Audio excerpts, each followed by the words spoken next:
to believe Donald Trump's lies about the 2020 election would involve basically the biggest, most complicated conspiracy in the history of the world. This is literally absurdity. And yet millions of Republicans tell pollsters that they believe that Donald Trump actually won the 2020 election.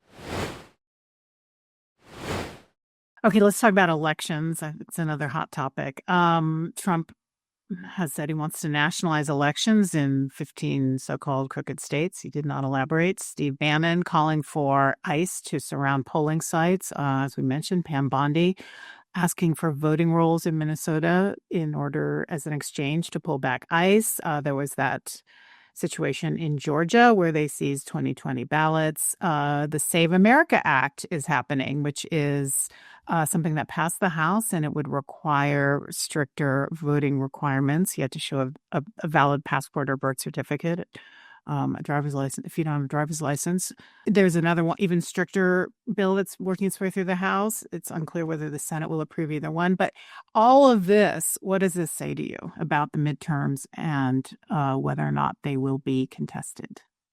Yeah, I mean, I think that's already happening, right? It's amazing if you look at how much Trump, even this early in an election year, has already become almost obsessively focused on preemptively undermining people's confidence in the outcome of the election. So that kind of election interference, I would say, is already occurring. Now, we all know Donald Trump, he's never participated in any election that he's considered to be fair, even the ones that he won.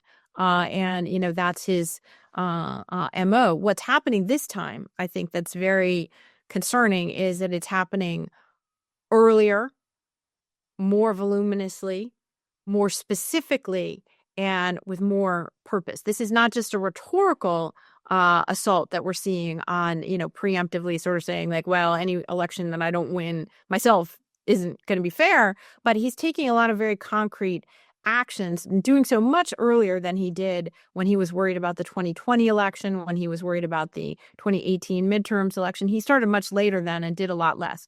This time, you mentioned some of the things that he's doing, but, essentially he said from the day that he came back into office, he was trying to change, first of all, the literal map, the literal playing field on which the elections were to take place. And it was he personally who initiated this unprecedented round of mid-season redistricting in Republican states. That's never happened before. And that was a direct result of presidential interference, number one. So he's trying to rewrite the map.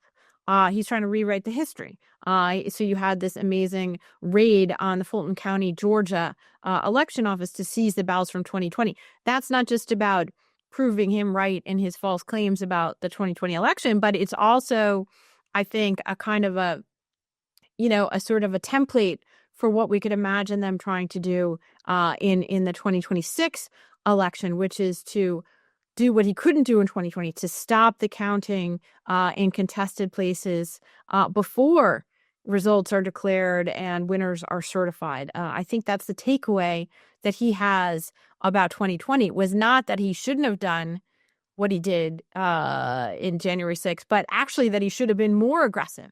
And it didn't get enough attention, Madeline, but in an interview with the New York Times just a few weeks ago, Trump actually brought this up. He actually said, "Oh, I do have a regret." This is from the man who has no regrets.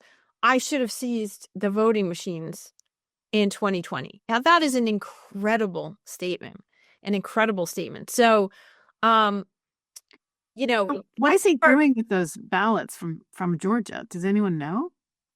No. The short answer is no. It's very concerning. It was comes in the context, as you also mentioned, of wanting and demanding voter information from states around the country. And they seem to be wanting to compile a kind of a national database where maybe they would use for a mass purge of the voter rolls close to the election. So that's one scenario that democracy advocates are worried about. Another scenario, you mentioned Steve Bannon. He said we should send ICE to the polling places, would be outright intimidation tactics.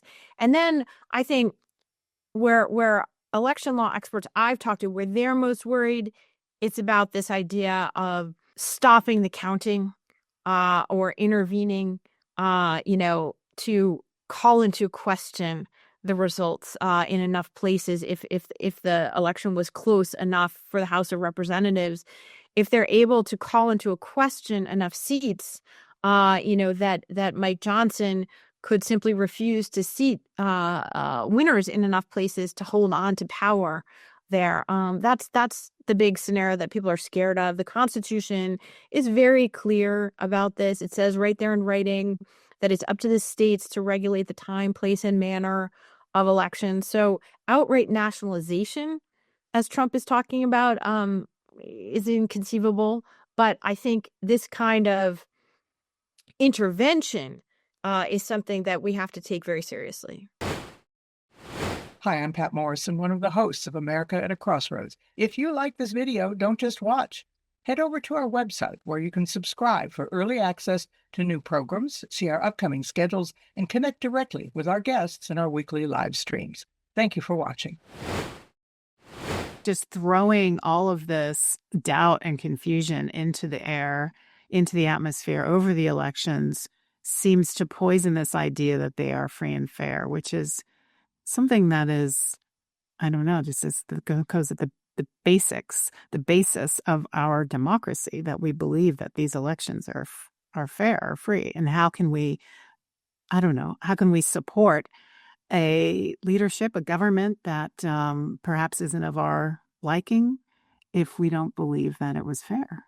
Yeah, I think you're right. It's absolutely at the core of our democracy. And also, this poisoning of people, the idea, let's just be clear, there's very, very little voter fraud in this country. It is not an issue. But if you ask, many millions of Republican voters in this country today, even the ones who don't subscribe to the full Monty conspiracy theory, they'll say, well, there was, fraud, but it's not true. Courts have looked at it. Independent investigations have looked at it. In the case of Fulton County, Georgia, for example, or Georgia itself, because it was a close election in 2020 at the presidential level, the ballots were counted 3 different times, including once by hand, and the result hardly varied at all. To believe Donald Trump's lies about the 2020 election would involve basically the biggest, most complicated conspiracy in the history of the world. Because I think, again, his repetition, he's a salesman, his repetition of the lie over and over again has made even people who might not believe it accepting of some of his frameworks. And just, again, it doesn't matter who won Georgia. Donald Trump wouldn't have been president in 2021, even if the result in Georgia had turned out differently. Trump lost all 6 swing states in 2020 in the election. The idea that tens and hundreds of thousands of votes in 6 different places across the United States, that voting machine companies and Venezuela and Italy were all involved in this crazy conspiracy. This is literally absurdity. And yet millions of Republicans tell pollsters that they believe that Donald Trump actually won the 2020 election. So again, I just go on about that because it's extraordinary that he has been able to sell so many people on a lie that doesn't even have a shred of truth to it.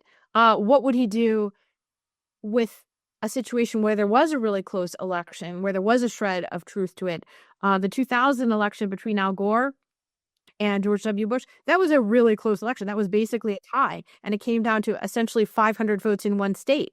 2020 wasn't anything like that, and he still got millions of people to believe that he won an election he lost. So I'm pretty scared about 2026.